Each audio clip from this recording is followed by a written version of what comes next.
আজকের ভিডিওতে আমরা ক্লাস 8-এর একটা বীজগণিতের অঙ্ক করব। তো চলো শুরু করা যাক। দেখো দেওয়া আছে কি x প্লাস 1/x সমান 4, তাহলে x³ প্লাস 1/x³ এর মান নির্ণয় করতে হবে। তাহলে এই অংশটার আমরা উভয় পক্ষকে ঘন করব। তাহলে ঘন করলে কি পাবো? x প্লাস 1/x তার হোল কিউব সমান 4 এর কিউব।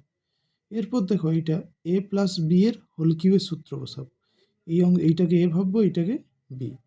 তাহলে a প্লাস বি এর হোল কিউব সমান আমরা জানি A cube plus B cube plus 3ab into A plus B. তাহলে সেটাই করেছি।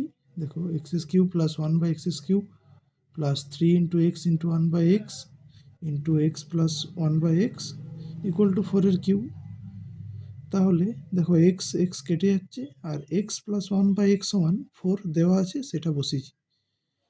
তার হলো আর 4 এর কিউব সমান 64। ব্যাস, এরপর এই অংশটাকে ডান দিকে নিয়ে চলে গেলে পেয়ে যাবো 12টা, এদিকে চলে যাবে, তাহলে বিয়োগ 64 মাইনাস 12 মানে 52। ব্যাস কমপ্লিট। তাহলে পেয়ে গেলাম x³ প্লাস 1/x³ সমান 52।